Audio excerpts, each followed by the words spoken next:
Thanks for joining in. I am Katina Ross, coming to you today to talk to you a little bit about project management. The three areas that I want to cover today will be maturing your project management office, establishing a data-driven project management office, and the increasing demand for project managers with soft skills. So project management is something I love. I've been doing it for a little over 20 years now, and it is the one field and the one area where you get the complete satisfaction of starting a project, ending a project, and doing it in a way that allows you to be effective and bring value to the company. So let's just dive right in. The first area I want to talk to you about is maturing your PMO. There are so many articles out there and so many things to read, and I believe it all to be true, but I just want to talk to you about it from my perspective. Over the last 20 years, I've had the privilege of making mistakes and the privilege of having some victories on how to properly mature a PMO office. There are three areas that I love to tap into just a little bit on this call, and I'm sure there are many more that apply. But the first one is building strategic relationships. I know many people focus a lot on aligning to the company's initiatives, which I think is also very important. But building those strategic relationships are going to be extremely important in maturing that PMO office. Why? I believe wholeheartedly that, managing projects is the easy part. Working with people and the skills it takes to build relationships is where it's very difficult. And a PMO office has to be very strategic in building relationships.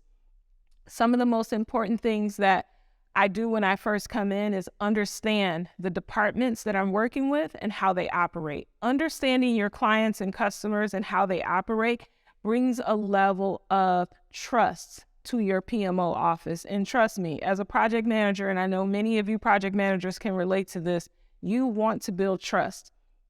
After you've established those relationships, it's going to allow you to be able to effectively run projects and lead your teams.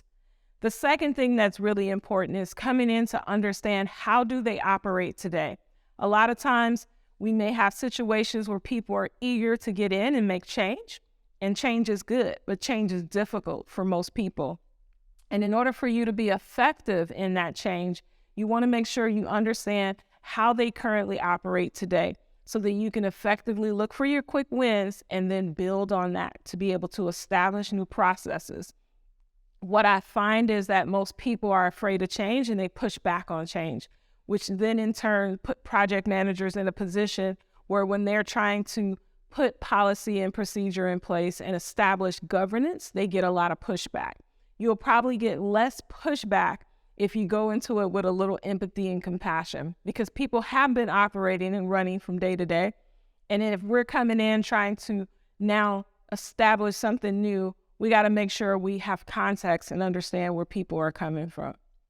The third thing that's really important is to align your PMO to some form of change management or organizational change management. Some may ask, why is this important? Goes back to what I said earlier. Change is hard. Change is hard for anyone. While I am a person who embraces change, it does not change the fact that it's also hard for me. And what I mean by that is that when you are establishing new processes and procedures, not only are you dealing with people's raw emotions about that change, but you also have to make sure that you're communicating effectively across the organization. And a lot of times the reason why PMO offices are not as effective as they can be is because they're not joined together with a team of people who are really good at breaking down that change, training people, and my most important one is helping people to adapt to change. Adapting to change is really critical. Why? Because a lot of times you'll find that individuals understand what you're asking them to do, but we haven't put anything in place to measure their ability to adapt to that change. And that's really important. From that, you get a lot of critical data and feedback that'll help you to be more effective. So leading right into my second point, which is how to establish or build a data-driven PMO office. We all know that data is moving fast. And one of the things that I think is going to help us to be able to establish our value as a project management office is to really make sure that we're using data to make really good, solid decisions. And what I mean by that is one of my favorite sayings when I'm running the PMO office is, let's don't make an emotional response. Let's make a data-driven response. How do you do that? Glad you asked. Well, one, you need to identify your company's data sources. This is really important. A lot of times companies have data everywhere, and it's usually data that they don't know is important to the rest of the company. There are data pockets all throughout an organization. A good project manager will come in, they will interview their customers and clients, they will understand exactly where that data is coming from, and then they will establish the tool sets required to be able to dig into that data. And what I mean by that is joining together with your IT team or your IT professionals or your data governance team to be able to come in and say, here are the data sources. How do we bring this data together to be able to create some type of insights that will allow us to be able to go out and make really good decisions as a company? If you ever want to get a CEO on his feet or happy about what you're doing, present data in a way that will tell the story. I think that's so important because we don't want to just say, hey, I think we need this, or hey, this is how people are feeling, or hey, here's where I think the company needs to be able to move. We want to have the dashboards, the insights, the data intelligence to be able to communicate effectively to our C-suite and to our managers. So after you've been able to identify the sources of that data, next thing you want to do is explore it and analyze it. Data will tell you a lot of information. Data will provide you a lot of opportunities to open up other doors and to create other avenues for change. Because at the end of the day, for your project to be effective, for you to be able to move as a project manager, you have to make sure that you're understanding how the company is really performing, how the company is really doing, and the only way to do that is through data. And then I think one of the other critical things is making sure that we got the right tools in place to be able to tell the story. Project management tools are going far beyond just being able to manage a project and find a critical task and determine who the owners and due dates are. We need tools that will provide us dashboards and insights into exactly what it is that we're trying to move from point A to point Z. So data-driven PMOs are becoming extremely critical to the organization, and it's something that we should be highly focused on as we begin to move throughout this year and the years to come. And the last thing that I want to talk to you about is soft skills. Project managers and soft skills, and then I'm going to tie all these together. Right now, our market is flooded with project managers, and I think it's awesome. I am able to find many project managers in the field who are certified with their PMP, who have all the technical skills. I mean, we're starting to see engineers and technical folks who are turning to PMs.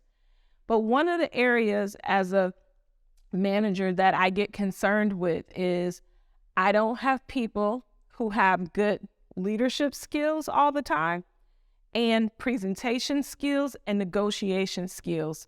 These are 3 critical soft skills that are going to help a project manager to move quickly in their career and also to help project managers lead their teams effectively. Let's talk about leadership skills. That is a term that can mean a lot. But what I mean when I say leadership skills, I'm talking about those servant leaders. The ones that come in, they're looking to help. They have empathy, they have compassion for all the work that's happening around them. And I think that is a really good thing to have, not to the point where it's crippling, but to the point where it's helping those around us to know we understand, we empathize with you, and we're able to come together with you and collaborate to complete the task. The second thing is presentation skills. More and more, I am starting to see the value of PowerPoint presentations and being able to tell your story. And this goes back to point 2. They kind of go hand in hand. When you have all that data, when you have all that information flowing, you need to be able to tell the story.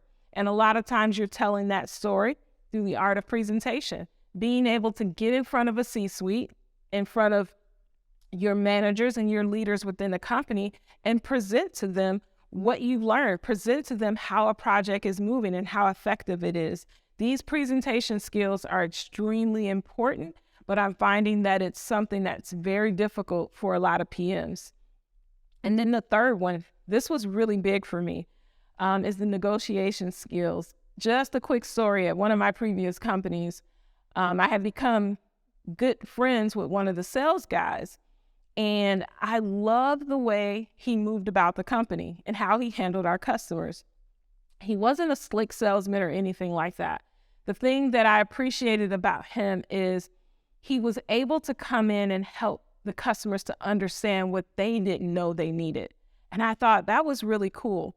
He also was really good at give and take. Hey, I understand that this is what you want to do, but in order for us to get there, how about we do this as well?